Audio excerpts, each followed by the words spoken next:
હાલ રાજ્યમાં વિધાનસભાની ચૂંટણીઓ છે, બે જગ્યાએ જે બાકી હતી તે હવે થવાની છે, એટલે રાજકારણમાં ખૂબ જ ગરમાવો આવ્યો છે, કારણ કે વિસાવદર અને કડીની જે પેટા ચૂંટણીઓ છે તે બાકી હતી અને હવે આગામી 19 તારીખે તેનું છે કહેવાય છે મતદાન થવાનું છે। ત્યારે અત્યારે ભારતીય જનતા પાર્ટી, કોંગ્રેસ અને આમ આદમી પાર્ટી છે પ્રચાર પ્રસાર કરી રહી છે। ખાસ Visavadar talk of the town બન્યું છે, પરંતુ કડીમાં પણ જે કહેવાય છે રાજકીય નેતાઓ છે પોતાની પાર્ટીને જીતાડવા માટે પ્રચાર દરમિયાન બેબાક બોલ બોલે છે અને નિવેદનો એવા આપે છે એકબીજા પ્રત્યેના કે વિવાદો સર્જાય। નમસ્કાર, આપની સાથે હું ભગવતી વિશાવડિયા। વિસાવદરમાં મંત્રીઓ જોરશોરથી પ્રચાર કરી રહ્યા છે, તેવી જ રીતે કડીમાં પણ જે કહેવાય છે ભારતીય જનતા પાર્ટીના રાજેન્દ્ર ચાવડા, કોંગ્રેસમાં રમેશ ચાવડા, આમ આદમી પાર્ટીના જગદીશ ચાવડા છે, તે ત્રણેય ઉમેદવારો છે તેણે અલગ અલગ પાર્ટીમાંથી ઉમેદવારી ફોર્મ ભર્યા છે અને આ ઉમેદવારોને જીતાડવા માટે તે પાર્ટીઓના જે દિગ્ગજ નેતાઓ છે તે જનસભા યોજી રહ્યા છે। ત્યારે ગેનીબેન ઠાકોર છે તેમણે એક સભામાં છે સંબોધન કરતા ભાજપ પર નિશાન સાધ્યું હતું અને કહ્યું હતું ભાજપ વાળા કોઈ લોભ લાલચ કે પૈસા આપે તો લઈ લેજો અને એમના પૈસે કોઈ એરંડા રેડા વેચીને કે મજૂરી કરીને ભેગા કરેલા છે નહીં। તેમણે લોકોને અપીલ કરી છે કે તમારે વાપરવા હોય તો વાપરજો, નહીં તો રમેશભાઈના કામમાં વાપરજો, પણ મત કોંગ્રેસને જ આપજો। શું કહી રહ્યા છે ગેનીબેન, આવો સાંભળીએ।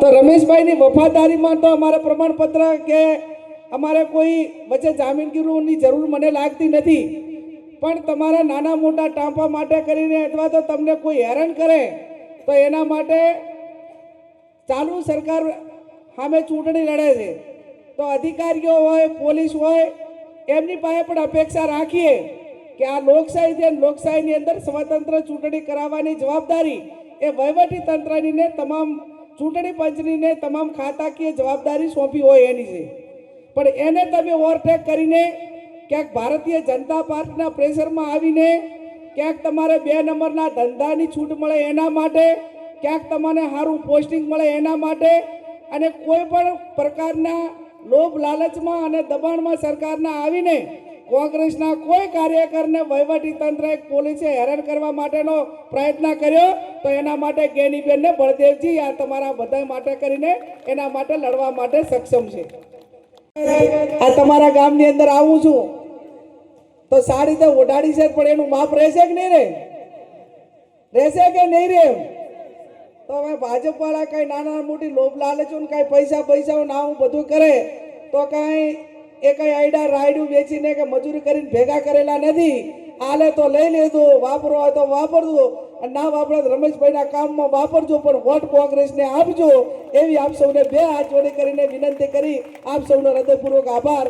જય હિન્દ, જય ભારત। જે પ્રમાણે ગેનીબેન ઠાકોરે નિવેદન આપ્યું હતું તે બાદ જિલ્લા ભાજપ પ્રમુખ ગિરીશ રાજગોરે પણ તે નિવેદનને વખોડ્યું છે। તેમણે કહ્યું છે કે લોકશાહીમાં ન્યાયિક ચૂંટણી થાય છે અને એ પ્રકૃતિના અમે ભારતીય જનતા પાર્ટીના માણસો છીએ। અમે કોઈ જગ્યાએ ઝઘડો નથી કરતા, દમમારી અને તાકાત વાપરી દુરુપયોગ નથી કરી રહ્યા। ત્યારે કોંગ્રેસનું કલ્ચર છે જે ધીરે ધીરે બહાર આવી રહ્યું છે। શું કરી રહ્યા છે ગિરીશ રાજગોર, તેના પર નજર કરીએ। હું આપના માધ્યમથી કહેવા માંગુ છું, મને સાંસદ બેન છે ગેનીબેન, સન્માનીય ગેનીબેન જે વાત કરી છે ને એ વાતમાં ભારતીય જનતા પાર્ટી બિલકુલ ન્યાયિક ચૂંટણી થાય, આ લોકશાહીનું પર્વ છે અને લોકશાહીના પર્વમાં ન્યાયિક ચૂંટણી થાય। અમે તો એ પ્રકૃતિના માણસો છે, કોઈ જગ્યાએ ઝઘડો કરીને, દમ મારીને, તાકાત વાપરીને સત્તાનો દુરુપયોગ અમે આજ દિન સુધી કર્યો નથી। આ કોંગ્રેસનું કલ્ચર છે, ધીરે ધીરે બહાર આવી રહ્યું છે। ભૂતકાળમાં કોંગ્રેસે આ કામ કર્યું છે એટલે એમને બધું આ કામો આવા બધા યાદ આવે છે। જગદીશભાઈએ પણ આજે નિવેદન આપ્યું, ગુંડાઓ સાથે સરખામણી કરી એટલે જગદીશભાઈને જે કીધું હોય તે ભારતીય જનતા પાર્ટીના કાર્યકર્તા બધા સીધા સાદા અને સજ્જન માણસો છે। ભારતીય જનતા પાર્ટીનો કાર્યકર્તા ક્યારેય કોઈને દમ મારીને વોટ મેળવતો નથી। વિકાસના કામો કરી પ્રેમથી લોકો વોટ આપે એવું સુંદર વાતાવરણ છેલ્લા 27-28 વર્ષથી ગુજરાતમાં છે, તેને દોડવા માટે આવા હીન પ્રયાસો થઈ રહ્યા છે। હું કહું, વિકાસના કામની નવી રાજનીતિ જ્યારથી શરૂ થઈ, જ્યારથી નરેન્દ્રભાઈ મોદી સાહેબ ગુજરાતના મુખ્યમંત્રી બન્યા ત્યારથી આજ દિન સુધી વિકાસની રાજનીતિ, દર 5 વર્ષે લોકોને હિસાબ આપવાનો, અમે આટલું કીધું હતું ને અમે આ કામ કર્યું છે।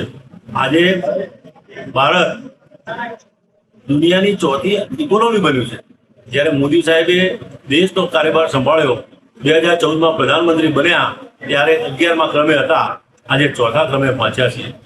જે લોકોએ અંગ્રેજોએ આપણા ઉપર 200 વર્ષ જેટલું શાસન કર્યું એ અંગ્રેજોને પછાડી 5મી ઇકોનોમી બન્યા હતા આજથી 1.5 વર્ષ પહેલા, અને આ 15 દિવસ પહેલા આપણે 4થા ક્રમે પહોંચ્યા છીએ. ત્યારે વિકાસના કામ કરી અને આ દેશને આગળ લઈ જવાનો છે.